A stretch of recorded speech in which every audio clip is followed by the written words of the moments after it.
Scott Nilson is the chairman and CEO of Sweetbridge Inc, a blockchain tech startup.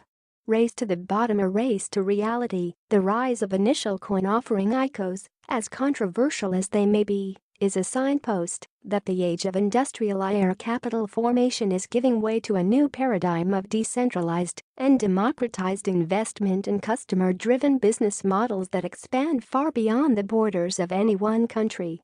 In this arena, entrepreneurs and companies will naturally gravitate toward the jurisdictions that allow them to raise funds from investors and serve customers around the world in a fast, safe and effective manner, and with minimal friction. Recognizing that this shift to a new decentralized era is underway, numerous countries are positioning themselves at the forefront of this transition so as to reap the economic, financial and geopolitical benefits that come with being the go-to jurisdiction for global capital formation. Unfortunately, the United States is not yet among these countries, as it has instead taken a short-sighted and enforcement-heavy approach that fails to expand beyond industrial era thinking. While U.S. regulators have publicly offered platitudes about being friendly to innovation and facilitating domestic entrepreneurship in the crypto space, the proof is always in the pudding. In this case, the pudding is that serious cryptocurrency projects are faced with two unappealing choices: either issue tokens through outmoded and ill-fitting means that restrict a token's customer base and resale ability, like registering as a security or claiming a regulation de-exemption, or leave the U.S. altogether. Race to value. As highlighted by CoinDesk, the natural and predictable consequences that innovators are leaving the U.S. in search of friendlier jurisdictions. To meet this demand, places like Gibraltar, Switzerland, Liechtenstein, Malta, and, most recently, Bermuda have been rolling out the welcome mat for token sales and structuring local regulations to balance the goals of industry development and consumer protection. Some might eye the questionable reputations of some crypto-friendly countries and immediately conclude that there is a race to the bottom occurring whereby regulators, in search of revenue and headlines, greenlight even the most fantastical token ideas without asking any questions. In our observation, this is not happening. In seeking to responsibly sell tokens to customers, my company, Sweetbridge, has spent a substantial amount of time in discussions with regulators from around the world, including representatives of many G20 countries. And we've been encouraged by the thoughtful approaches and due diligence that has been demonstrated. While there will surely be instances of this type of jurisdictional arbitrage employed by fringe actors, no serious crypto project wants to domicile in a country where anything goes.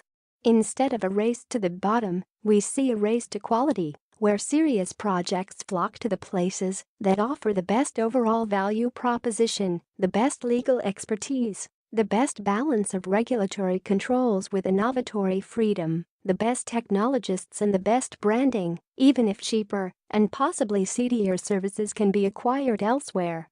For example, Switzerland's appeal is not just the regulatory aspect, but also the talent and support ecosystems that it has developed concomitantly.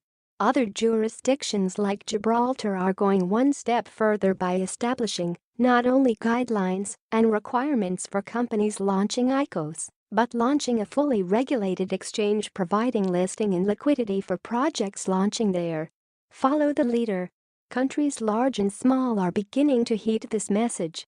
While still grappling with the best way to tackle this new business model, many are rethinking outmoded approaches to capital formation, particularly the idea that token issuances are necessarily investment contracts. They see an opportunity to inject fresh life into their local economies and potentially shake up the global balance of financial power. To put it simply, they aren't stupid. Should they wake up to see billions of dollars of real economic value being created in places Liechtenstein and Gibraltar, while the U.S. chases its own tail deciding whether or not Ether is a security, they're going to find a way to get in on the act, and with haste. Royal opportunity. In Sweetbridge's view, the sleeping giant in this conversation is the United Kingdom.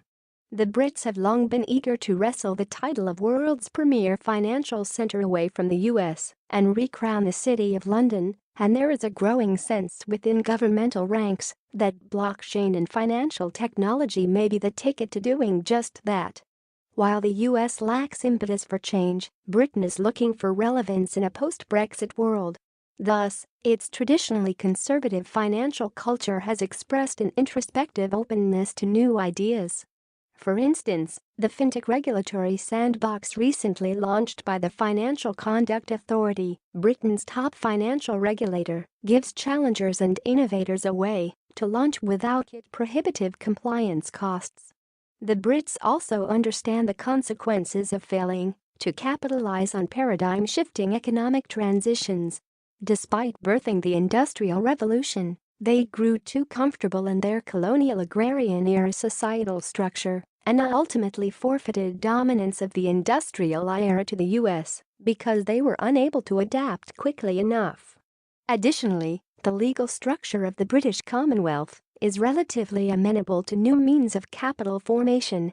It is predisposed to a buyer-beware approach toward these types of products, as opposed to the paternalistic mentality of the US that ensures only rich people get access to the good investment deals, unless that deal happens to be offered by a state-sponsored lottery. Certainly, not all innovative crypto projects will abandon the US, but it has become disappointingly clear in recent months that there is too much inertia built up around its regulatory infrastructure for it to play top dog in the coming era of decentralized business models and global capital formation. Fleeing image via Shutterstock. The leader in blockchain news, CoinDesk is a media outlet that strives for the highest journalistic standards and abides by a strict set of editorial policies. CoinDesk is an independent operating subsidiary of Digital Currency Group, which invests in cryptocurrencies and blockchain startups.